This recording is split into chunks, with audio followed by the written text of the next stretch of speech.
Perfect. I'll set my phone. I actually found, like, right before we started, I found the reading list so that I remember what I read last time I was here and trying not to read that again. For some reason, I want to not do that. Anyway, but that was a long time ago. It was over a year ago now, right? Yeah. Um, yeah, like I said, thank you all for having me. I'm really excited to kind of kick off my first book tour, my first book and my first book tour here with y'all in Ventura. I mean, like in Ventura, but like that's really close to home for me. So I'm gonna start with this poem called "Hired as a Professional Mourner at Funeral."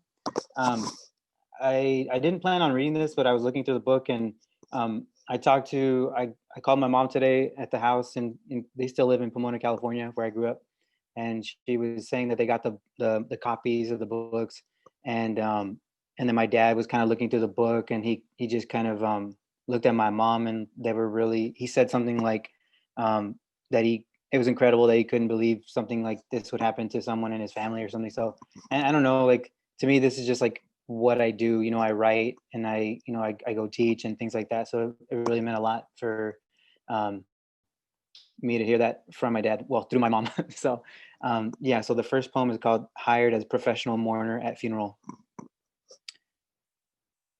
Soft rain over black umbrellas, that's me, hurrying toward a huddled family. I'm late. I fix my tie like my father did for me during my first communion, a knot over his heart before placing it across mine, something bestowed. This morning, I can't rid myself of this image of a father knotting his son's tie. Once, I read that actors get themselves to tear up by focusing on the saddest thing. The guests begin to cry. Now, I gather the scent of Old Spice, a father adjusting a boy's small shirt collar, the slight whistle in his breath. We're back in the living room center stage. My father in black boots, his matching belt. I am so young. I do not speak because my father does not speak, and I want to know what it takes. Above the burial plot this morning, clouds split the sky in half. Last time I saw my father, years had formed since I'd left home, and the man I thought I was supposed to be returned. We stared at the driveway like unprepared actors waiting for someone to feed us lines that must be said between a father and his son. I brought up the drought. He spoke of his lawn. Here, rain drowns all green. The guests bid each other farewell. When I came home, my father kicked my truck's tires, gauging pressure, and said, "That's enough," to the gravel or to me. And what do you say to that? There is something to thank him for. I know this. But in the cemetery, my father and I are the last ones left. Someone folds the check into my hand while he finishes the fold in my collar. If he kisses the top of my head, I do not remember. Thank y'all. Oh, it's actually very sweet to like kind of look up and see like the hands moving. I love that. Woo! Thank you. I'm gonna read a poem that's like actually this poem mentions my dad like walks into every poem draft that I ever write, but he's in here too. But that's fine. So this next poem is a longer poem, but I actually like reading it a lot. Anyway, it's called All American Mexican, and it's part of a series of three poems in the book, and each one is titled All American Mexican. And you'll sort of maybe you'll get the title, maybe not. I don't know if it's clear, but we'll just start. All American Mexican. Here's a small story about the sky. It's yours if you want it. I'll leave it right here. It's the size of a 2016 Toyota Corolla windshield and begins with a song on the radio, the name of which I forgot to write down. I was too busy being someone better in my mind. It was summer there, a river, a raft. Excuse me for making this story about myself. This isn't what I planned. Through the windshield, clouds formed over the prairie and chopped the song into static. Bits of gray-black clung to the air. The song ended and I turned down the radio. Clouds so dark and heavy with rain, it seemed a task for them to hover. They resisted like eyelids to stay awake. I know a man who will never begin his novel because he hasn't gathered enough data. He obsesses over weather. He asks me how much I trust the rain. With his fists, he shows me what a cloud is willing to do, how it will reject its weight, all of it, and suddenly it has no choice really, and the wind has nowhere to go but with the water it carries. It'll take the trees with it, kids' bicycles, your shadow if you're not careful. Imagine an Olympic sized pool coming down on you. It can take a commercial jet, he says, right from the sky. His list of feeble objects takes days to say. It's as if he's sure I'll forget once I walk away, only I don't. I remember each item and plan to build a bomb shelter, a suit of armor. I want to live longer. I stop eating red meat. I call my father and tell him I love him and say I'm sorry, though not for what. I buy a golden retriever, research how to stimulate neurons, anything to keep me from ruining. Because I wanted to age with grace, I became a poet. It made sense, truly.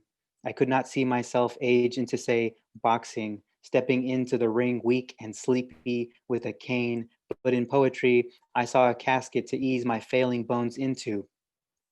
At a Halloween party, my first year in Minnesota, I walked into a house where people I did not know chatted away in small circles. I walked dressed in the gauze it took me an hour to wrap myself in. I wanted to be invisible or unliving or both.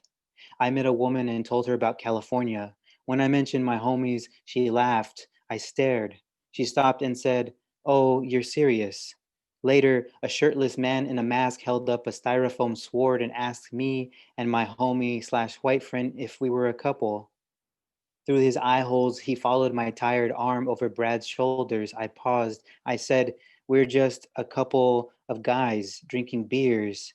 He laughed. I did too. But it was more exhaled in elation. His styrofoam sword shook as he walked away into a cloud of his own laughter, which hovered over me. Laughter fell across our shoulders like rain, the sort of which you can't move through, an Olympic sized pool of funny. A thicket of drunken bodies swayed. They watched me. I tried to go unnoticed and American. Beer pong and bad jokes, isn't that it? Isn't that a way to disappear?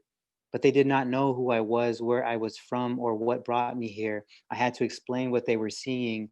They pinched and picked at my bandages. I came loose and held a heap of gauze guts, put it to my nose to remember who I was. They laughed. Then a laugh track played throughout the house, and I knew everyone was watching. I bundled my bandages and found the door.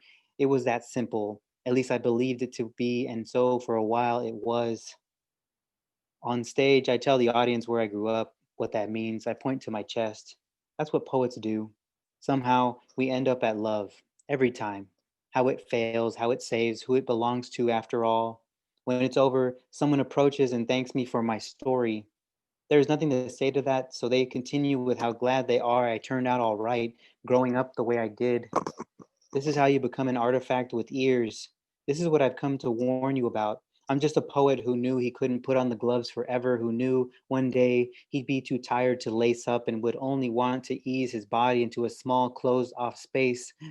I walked home from that Halloween party unraveled, leaking gauze that led back to the party. Under every street light, I did not talk to my shadow. I did not ask how it was doing. Don't mind the suffering. There's not much to see here anyway, but if you absolutely must look, please do so in an orderly fashion.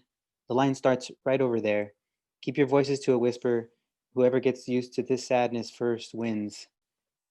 Because I'm a poet, I carry a notepad in my back pocket for when I'm alone or because I'm sure to forget.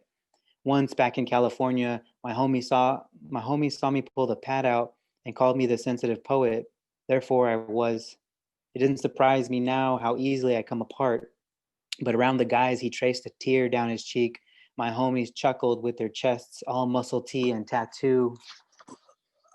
I did not mind, not for a long time. A cloud is only a room that fills and fills, then a door opens, everything barreling out. I never retrieved the gauze. I've made maps like this all over the country. I have a confession to make. I am more mummy than I thought, something gone, ghost perhaps, something you find in a room gone dark. Are you there, wind? It's me, Michael. What I mean is, sometimes I don't have to be my homie's homie. I can be no one to those fools. I'm so far away here in Minnesota, so small and unraveled nowadays.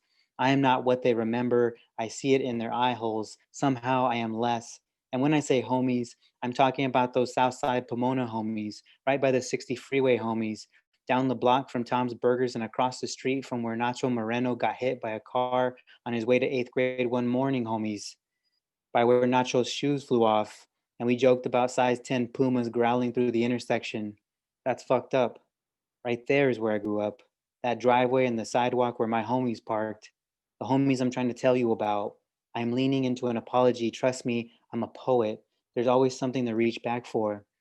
I got this list of people I hate that I don't know what to do with. It grows and grows like a cloud carrying rain, and all I have are their names and what they did.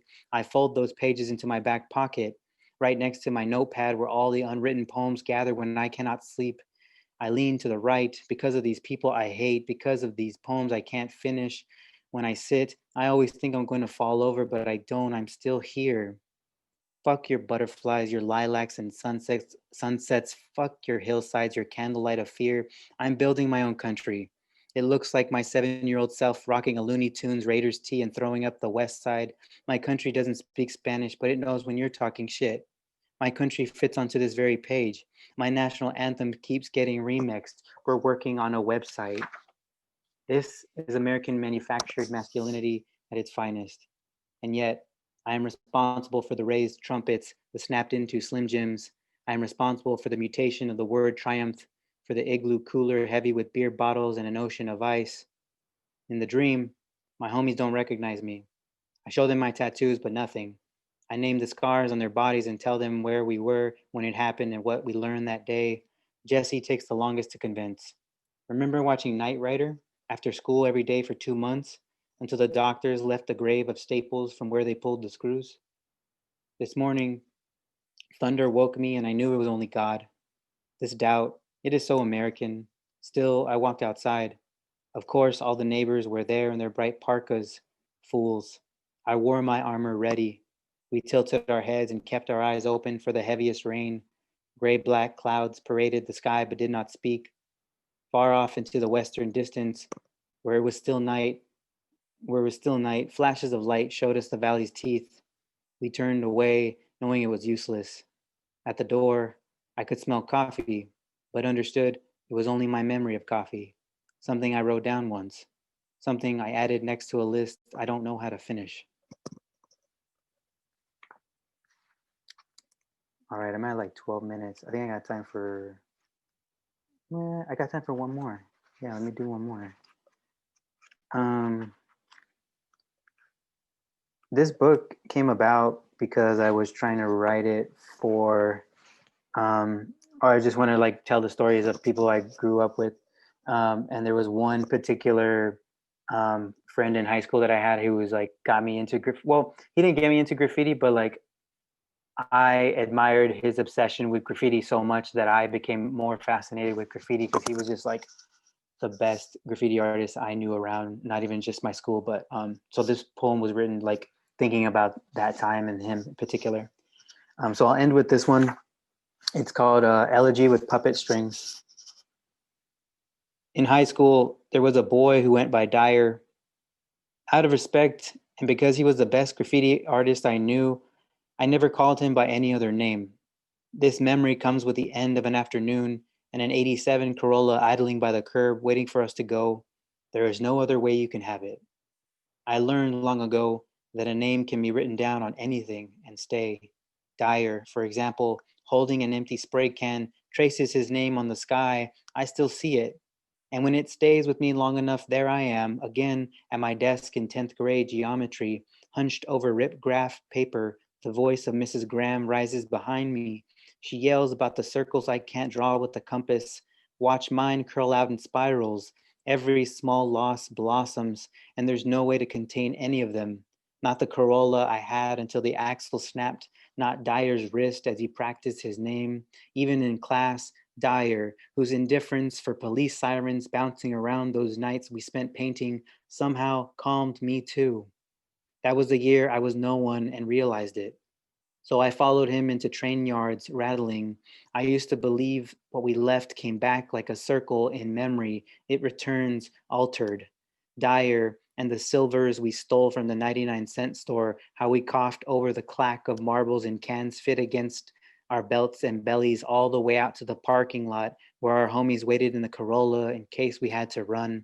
A person can't stop themselves from thinking about who they were or where an abandoned building with its boarded up windows that mattered to no one except us stood. And Dyer there, silvering his unfinished name with a focus I likened to genius, the spiraling of his E, a small open window into another dimension where I could see, even then, his name at the front of an art gallery. And what did we know of the years to come, of what we had to do with them? That year, I pretended not to care about school until I didn't, swapping textbooks for paint in a JanSport. A whole year can go like this. Then a bell rings. You get up and are gone. It happened this way and I couldn't contain it. When I left, I forgot to leave. What I mean is, one of me stayed there with Dyer, who would continue looking as young as he could no longer possibly be, those baggy khakis, that oversized black hoodie, as if asking what really happened to me. There are no small losses. Dyer, I can see your wrist moving in slow circles across the air, just as someone honks the horn. Dyer, I say again, the homies are waiting.